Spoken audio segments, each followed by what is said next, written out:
What's going on, guys? It's your boy, Steven Alexander. Today, I have a very, very special guest with me today. I have Miss Brenna Alexander, and yes, she is my sister. We have two Alexanders here today to just discuss some things, and, we're just going to have a conversation. I want you guys to get to know my sister. She's doing so many awesome things in the Bartlett, Memphis area, and she's just expanding herself. She's a businesswoman. She's an entrepreneur, and I'm just excited to be with her. So you guys stay tuned with us while you're watching IST. There's a Steven Show, the Steven Show, the Steven Show, yeah. Well, what's going on, Brenna? How are you today? I am doing good, Steven. How are you? I am doing good. You are looking pretty as ever. I mean, gorgeous hair, looking good. Love the dress, everything. Thank you. I want an excuse to look nice today since I don't get a chance to really get zhuzhed up because of the pandemic and wearing a mask all the time. So I had to take advantage of looking nice today. Yes. Well, many people do not know that I have siblings. I'm just a very private person. I don't like to talk about a whole lot of things, but many people do know about you. Many people do know, because I brag about you all the time.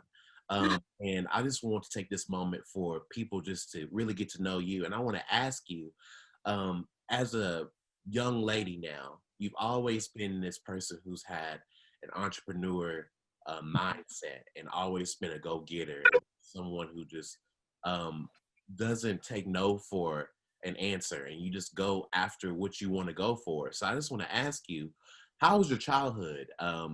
Were you always like that? Oh God. Well, so as you know, we do have siblings. It's 7 of us all together. And so I too am a private person, especially with my personal life. But when someone asks me, do you have siblings? I always say, of course I do. And that's one of the great things that I love to say, because in my household, I was the only child by our dad and my mom. So growing up, I guess because of that, I was always wanting to put on like cooking shows and I would make my mom like sit in the living room like I'm sure what she tells me like, all the time. And I would just do a performance for her. I always was involved in like sports, dance. I always just like to do social things. And so good for her that she allowed me to do that. And I think I just always been this independent person. Growing up, that was just in me. Me and my mom, we have similarities, but I think we are different in that way, where I'm probably a little bit more extroverted in that way. And I think that just came naturally for me. I don't know where it came from. I don't. So I guess I've always been this way, where I just wanted to do what I wanted to do. And if you told me I couldn't do it, I would find a way to do it. Even if I failed or it didn't go right, I still did it. So that was just something innate in me. So Got you. So pretty much you've always been the person who you just take no no's for an answer, like right. earlier. And I like that. And I think Right. that's like such an empowering thing, especially for young women like yourselves and people who maybe are looking up to you, to not take no for an answer and just do your thing. And also another fun fact about Brenna is you are the oldest sibling out of all of us. So just having that and being in that space, what does that look like for you? Because you talked about how you were the only child on your mother's side, like myself, but when it's on our dad's side, you're the oldest. So how did you balance that growing up as a kid? Okay, so balance it. No, I take advantage of that, and I love to say that I'm the that I'm the oldest. We have another sister, Keisha, and me and Keisha we are a week apart. So I'm a week older than her. We're the same age. So I love to take advantage of that when I can. It allows me to, in that moment, to say I'm the oldest sister. I like to take advantage of that. But no, all in all, I think with that, and I felt like it was my responsibility to make sure that I had that I built a relationship with you all. So in that sense, I felt a responsibility. And that responsibility was just to make sure I get to know you guys individually and hope that we can build a closeness and a camaraderie throughout life. So that's kind of how I took that, and being the oldest. So I want to ask you, because it's interesting that you say that, and being a businesswoman, how do you use that same mindset in your businesses? So I think what I take from that is a leadership. I think that I'm a natural leader and listener. So for me, and in businesses that I have done and started, I always wanted to make sure that I could have something where I could help other people. I want to always have a business where I can help family and make sure we all can live our dreams and incorporate everything that we do creatively together. And that has always been a vision of mine. It's always been a vision to have something in a family and for people to really benefit from that. If I can help whomever with my platform or with what I do, I'm all in for it. So I like to use that leadership in that, especially when I meet people that aren't related to me.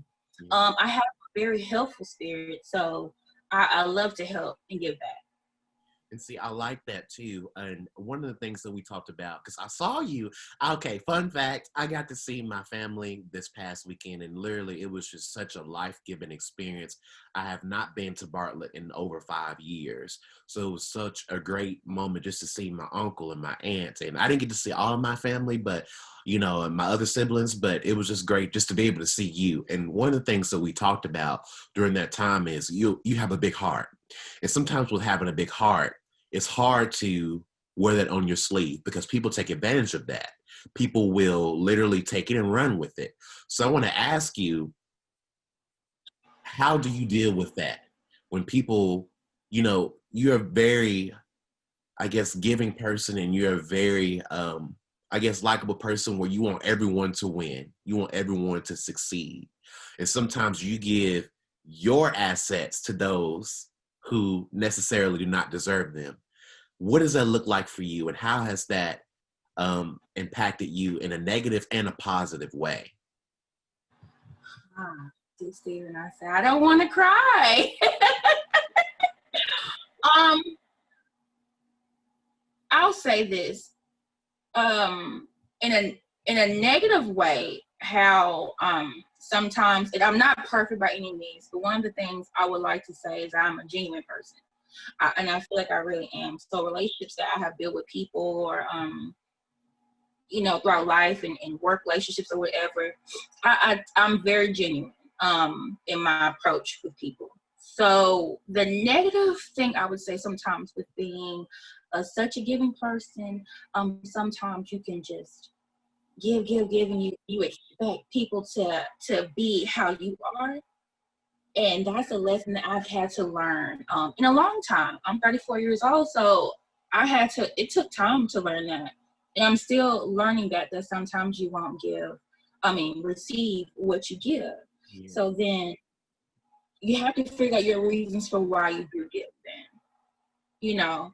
And I had to do a lot of self-discovery, especially with the pandemic and everything shutting down, and then me being off of work for 4 months, you know. I had a lot of time to grow emotionally, spiritually, and figure out what that was, what was that innate reason or feeling, or why I would feel or so hurt or to give so much, and why did I expect so much from people, you know, that, I don't know. With that, I think negatively, it makes you kind of not trust easy anymore. It makes you a little leery of people, and that's something I really don't want to be. So I definitely know, as a positive asset, a positive outlook on that, I would say that I take my time more. So with my approach with people, I definitely am a good listener, but I really, really slow up with I can do, I can jump in and just do that. I'm like, no, just wait a second. Just sit still in it. And assess the whole situation and people a little longer than I do. And a lot of times I'll get so excited. I'll get so excited for your dream. If you tell me something you want to do, I'm like, oh man, I know this person that can do this. I know, we can do this. And now I'm like, okay, no, take a step back. Really assess the person. If anything, it has taught me just to be a little bit more cautious, but it doesn't mean that I don't, not to go through with certain things, but I just take my time a little bit more. Yeah. And I think that's the thing. I don't think we should rush through things all the time. Even when we're just super excited about it, just take a step back and think about it a little bit longer. So that's something I would say. And how do you feel like that's helped you now? How do you feel like that's helped you now, though? It helped me. You know what? I learned that sometimes we might feel like we need people to execute things for us sometimes, because of our own fears or because we are scared. And I can actually say, even through fears that I've had in life, I've always pushed through them, but there's always a safety net when you have that person that can go through with you. And I think right now, the steps that I'm taking right now is 100%. I'm taking it alone, physically alone. But of course, I have a core support. But alone, I'm walking that step alone. Yeah. I don't need anybody to be right here next to me when we do this, or when I'm talking to you. I don't have to have somebody right here next to me talking to you. Brenna, can sit here and talk to you with confidence and being comfortable in my own skin to do that. So I take that positive away from that. So learn that from, because not everyone has that ability. Because I would say I have the ability as well, but some people don't have that ability just to be in their own skin. Some people need that extra person or need that extra push to be themselves. Where did that come from? Is that something that you've always had, or over time you had to develop that? I definitely had developed that. And I want to say this year, I really, really tapped into it hard. Like, I tapped into it, like, I cut off old relationships, that you think just, sometimes people say, oh, I want to talk to this person when I'm bored, or I have this, I changed my number. I was like, I'm completely, like, going to center myself and be with myself. So when that phone doesn't ring all the time, or you're not used to those random text messages, it puts you in a different headspace. You're like, oh wow, I'm really alone. Like, I'm alone with my thoughts, myself. You go do things by yourself. I had no problem doing certain things by myself, but you really are doing things by yourself. You're going out to eat by yourself. You're going to the movies by yourself. You might do events by yourself, and nobody's there with you. I've done it before by myself, and that puts you in a, when you keep doing stuff afraid, eventually you will build up the courage to do it. I hate public speaking. I hate doing live videos. I get like complete anxiety doing that. But I said I'm going to push myself through it. The more I push myself through it, I just hope that, it gets better. And it's going to get better. You have to know it's going to get better. So you have to teach yourself that every day. I don't think it's something you just 100% overcome. You just have to walk through it, Yeah. That this, I don't even know what, I be feeling stuff deep and I got tears in my eyes, but I'm not going to let them fall.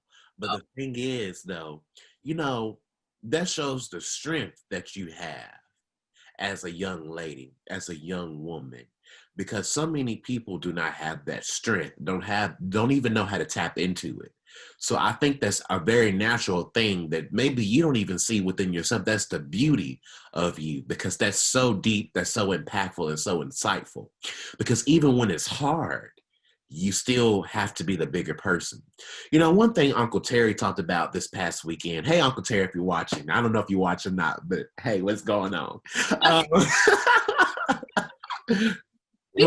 Watching. Okay, Uncle Terry. Hey. But one thing he said, sometimes you're stronger than you possibly will think. So meaning sometimes you're stronger than you think that you actually are. And sometimes you're the strongest person in a setting of people. And sometimes you have to use your strength to, bring awareness to people and bring people together. So that's one, he's a man full of wisdom, and, Uncle Terry's crazy, but he's full of wisdom. And he said that, and that really stood out to me. And I think that that just lets me know that you have that aspect as well of being strong. And I just want to commend you for that. And I want you to continue to use that into this world. I want to ask you, for people who are looking up to you, young girls, other Black ladies, and specifically, I want to highlight this. You have always been a beautiful woman, and you've always been a plus-size woman who's carried yourself with such grace and class, and you have not been afraid to dress up, show your beauty, and not been afraid to show that, hey, I'm a woman, I'm a beautiful woman, and I want everyone to see that. And I just want to ask you, where does that confidence come from? Because you, like I said, ever since I was a kid, you have always dressed to the T. Your hair's been done, makeup's been done. Where do you get that confidence from? Oh, I don't even know if I just psych myself out with, like, it's like, like, I know that I'm a full figure woman, right? But I swear, when I look in the mirror, I don't see that.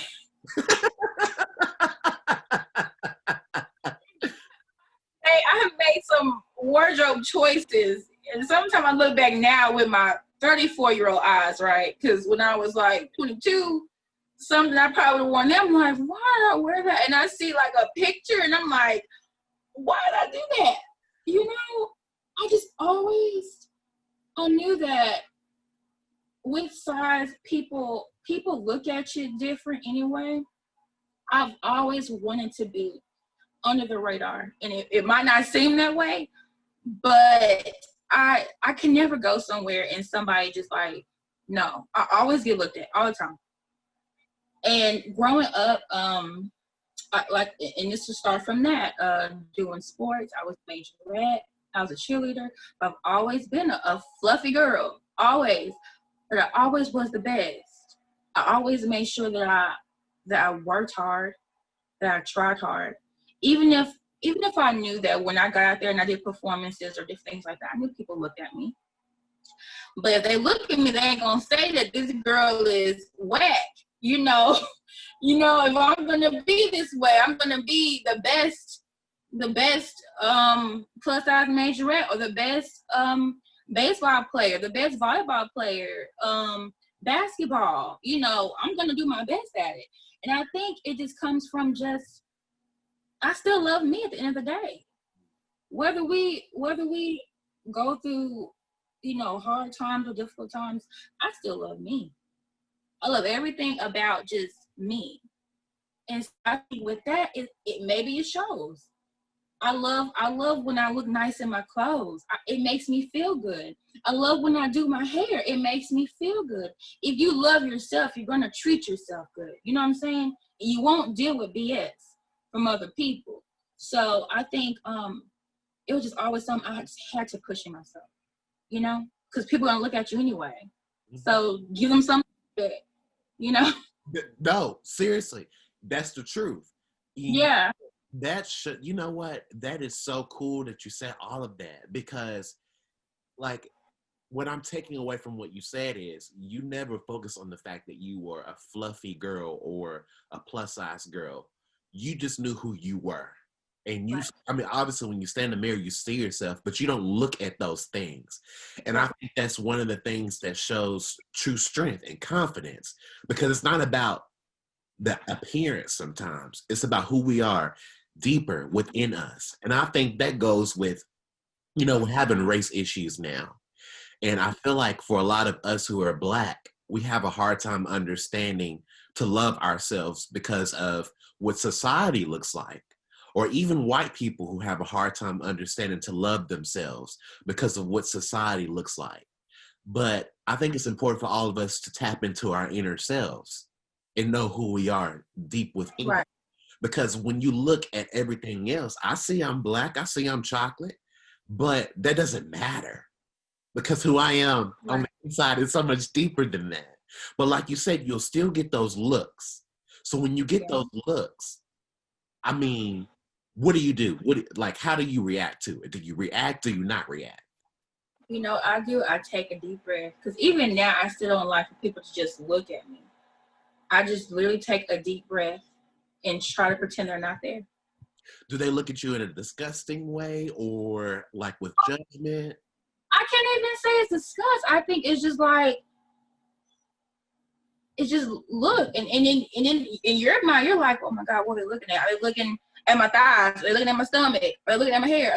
We don't know what people are thinking half the time when they look. They could be, and I've had people come to me and say, oh my God, you know, you're really pretty, or you know, that is cuter, or, you know, just maybe they have never seen a person put themselves together at my size or something. I don't know. You never know why people look. But I try to block it out. If we focus too much on that, I would be a blubbering mess. Yeah. And I probably would leave the house. You know. Yeah. I'm working on trying not to focus on so much on what people think. But that goes with that too. So if somebody's staring at you or looking at you or seeing what you're doing, you just have to block it out sometimes. Since not focus. Start doing, you ought to just wink at it. You said what? Just wink at them and just smile. Just go. If I knew how to wink, I would. When I wink, my whole face goes up. It's not subtle. It's not like a.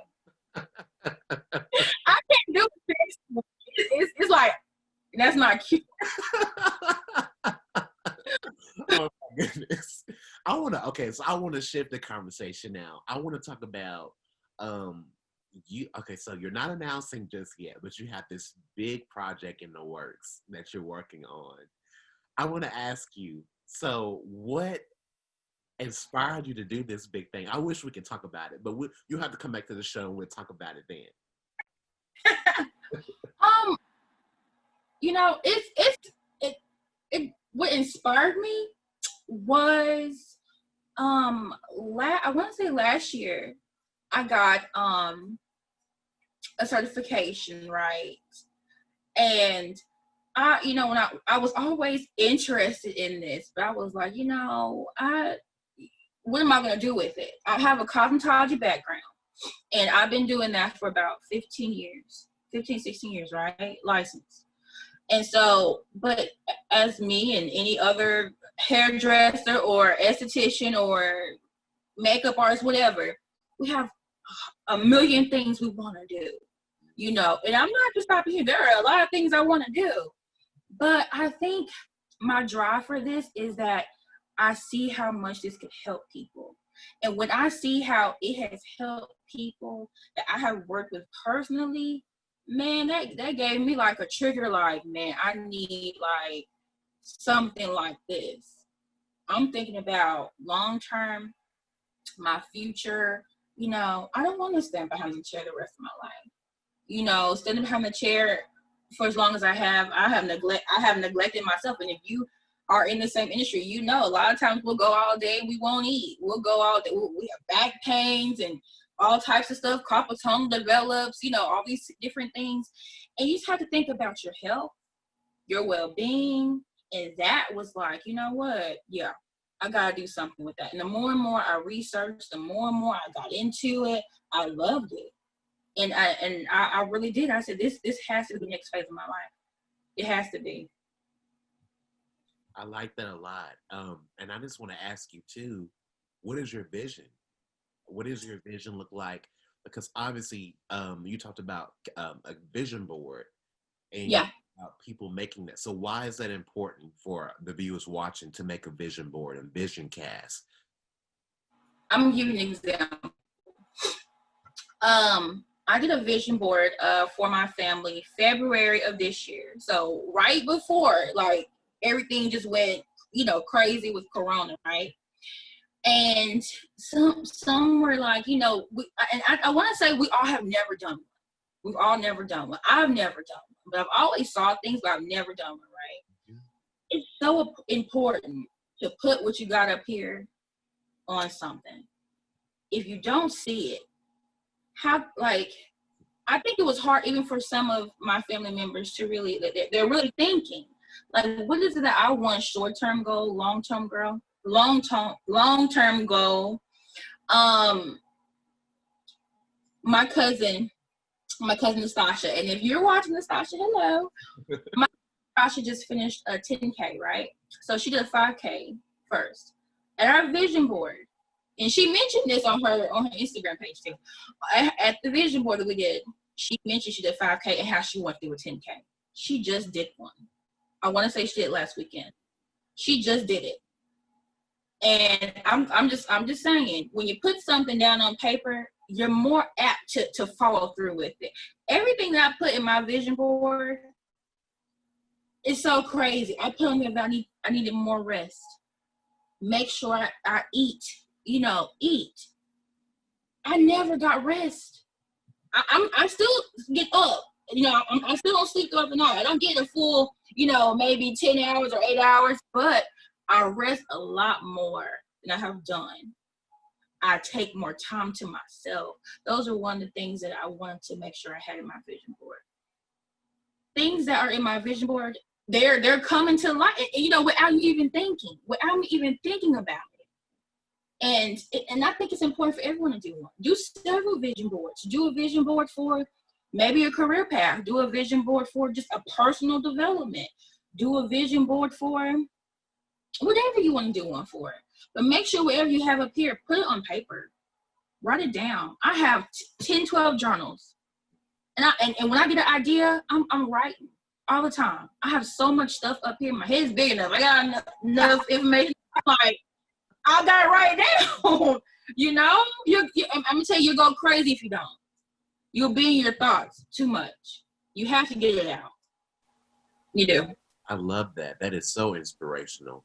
And I think that many of us, especially in this time of quarantine and being, with select few people, that kind of forces you to really think about that kind of stuff, like you said earlier, and to be better. Because I don't see how people are in quarantine now with this pandemic that's going around, and people are still the old selves, that they were before. And it's right. How can you be your old self? Like, this time should have taught you to be better, and there's something in your life that you need to change. So I think that that's very important, to put a vision board together of those things too, to help you stay on, on progress, because sometimes we don't progress because we think we've elevated to a level of success or where we need to be. Well, I've made it to this point now, so I'm good. But sometimes that's not the case, and it's never the case. You should always want to continue to grow. One of the things that I always talk about often is I never want to grow old. Like, I don't want to be 75, 80 years old and say, well, I'm old now. I did that. I've been there, done that. I don't want to do that. I want to be in my 70s and still say, you know what? I don't know that. And I want to try to know that. That's a cool idea. Because that keeps you growing. That keeps the longevity of you. That keeps that going. So I love everything you said. That's very inspirational. Very inspirational. I want to ask you now, just before we close, what, I guess, is the biggest life lesson that you've learned, and what advice would you give that life? I guess, what advice would you give to others pertaining to that life lesson? What life lesson? The biggest life lesson I've learned? I've learned a lot of lessons.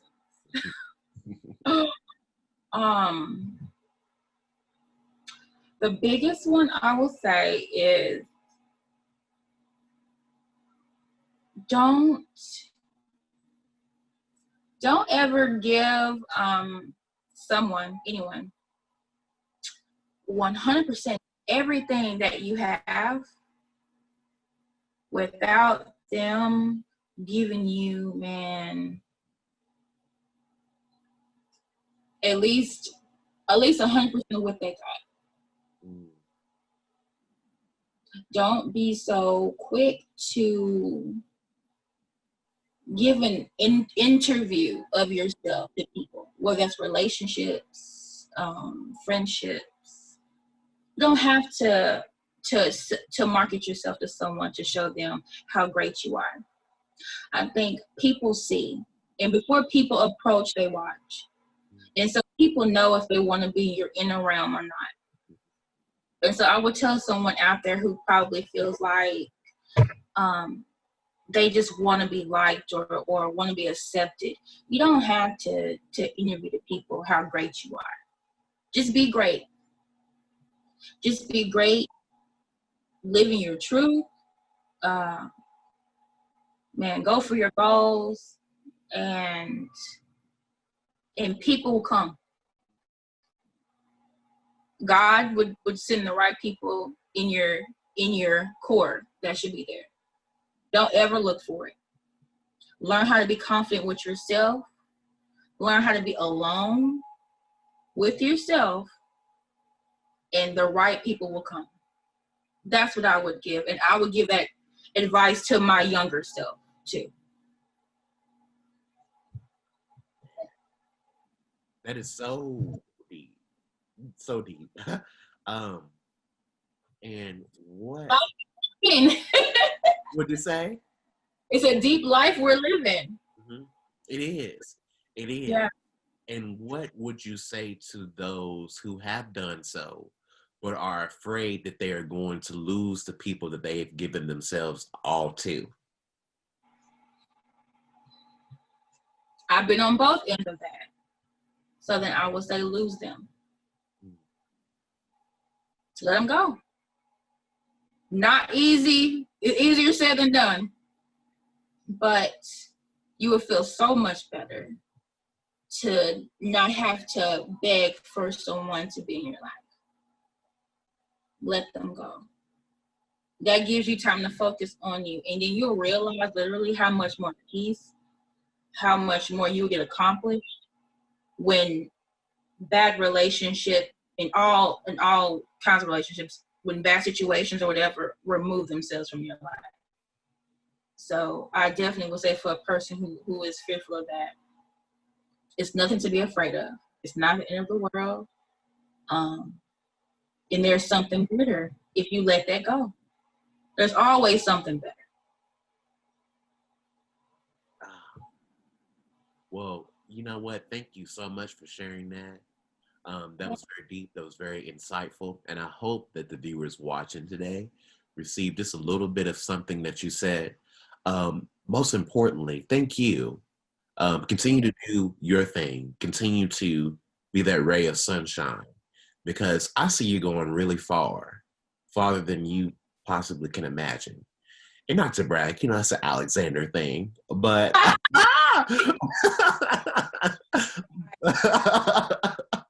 but I just see it.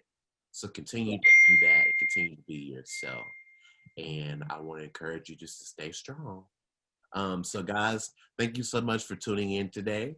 Much love to all of you guys. Remember to stay safe in whatever you do.